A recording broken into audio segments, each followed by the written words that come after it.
মেঠো পথ আর দুপাশে ধানক্ষেত, নয়নাভিরাম সবুজ শ্যামল নিবৃত গ্রামে সুপরিচিত রঙিন টিন শেডে বানানো দুম্বার খামার। শখের বশে ছোট পরিসরে শুরু করা খামারে দুম্বার সংখ্যা বাড়ানোর সঙ্গে খামারের স্বপ্ন এখন তপ্ত মরুর দুম্বা প্রান্তিক পর্যায়ে ছড়িয়ে দেয়া। শুরু থেকে লাভজনক না হওয়ার শঙ্কায় দুম্বার খামার করতে অমত থাকলেও এখন বেশ সাড়া পাচ্ছেন বলে জানান খামারের ছোট ভাই জিন্না মণ্ডল। কোনোভাবেই মেনে নিতাম না যে দুম্বার ফার্ম আবার বাংলাদেশে কিভাবে হয়, বা এই প্রত্যন্ত একটা গ্রাম অঞ্চলে তা আবার বিরল প্রাণী কোথায় পাবো। তো মূলত ভাই তারপরও আমরা নিয়ে আসার পর দেখি না মোটামুটি ভালো রেসপন্স পাচ্ছি। দুম্বা আসলে বিরল প্রাণী হলেও বাংলাদেশে এদের চাহিদা অনেক।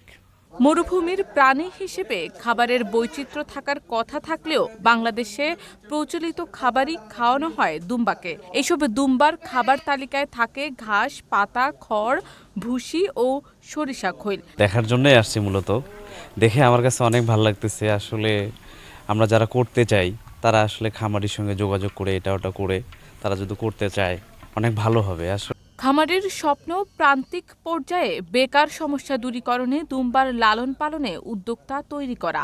এজন্য তিনি প্রান্তিক পর্যায়ে দুম্বা সরবরাহ করতে চান। ৮০,০০০ থেকে ২ লাখ টাকার মধ্যে যে কেউ ২-৩টা দুম্বা দিয়েই ছোট পরিসরে খামারের শুরু করতে পারেন। আসলে সবাই তো গরু বা ছাগল, ভেড়া এগুলোই পোষেন। হ্যাঁ, তো আমার শুরু থেকে একটু ব্যতিক্রম চিন্তা ভাবনা ছিল যে আমি আনকমন কিছু দিয়ে শুরু করব, যেটা আমাদের দেশে অ্যাভেলেবেল না, এবং আমার মাধ্যমেই প্রান্তিক পর্যায়ে খামারিরাও এটা পাবেন এবং আমাদের দেশে অ্যাভেলেবেল হবে, এবং হাটে বাজারে কোরবানি ঈদের সময় সবাই দুম্বা ক্রয় করে এটা কোরবানি করতে পারবেন ইনশাল্লাহ। এই উদ্দেশ্য নিয়ে আমি মূলত শুরু করেছি দুম্বার ফার্মটা। এবং এরা মরুভূমিতে বিচরণ করতে পছন্দ করে, কিন্তু আমাদের দেশ হচ্ছে নাতিশীতোষ্ণ দেশ। হ্যাঁ, আমাদের দেশে আবহাওয়া ৯ ঠান্ডা ৯ গরম, এটা একটা সহনীয় তাপমাত্রা এবং সহনীয় টেম্পারেচার। আমি এসব খোঁজ খবর নিয়ে আমি নিজেও শুরু করেছি গত ৭ মার্চ থেকে, এবং আমি এখন পর্যন্ত কোনো বিপদের সম্মুখীন হইনি ইনশাল্লাহ। আর এটার ফিউচারটাও অনেক ব্রাইট। এবছর জেলার ৮ উপজেলায় প্রায় ২৫,০০০ খামারির ঘরে ১,৫৪,৩২৩টি গরু এবং ২,০৮,৭০০ ছাগল, ভেড়া, দুম্বা বাজারে বিক্রির জন্য প্রস্তুত রয়েছে বলে জানান জেলা প্রাণী সম্পদ কর্মকর্তা। দুম্বা একটা ধর্মীয় দৃষ্টিতে খুবই আমাদের একটা সেন্সিটিভ প্রাণী, যে আমরা দুম্বা কোরবানি দেব।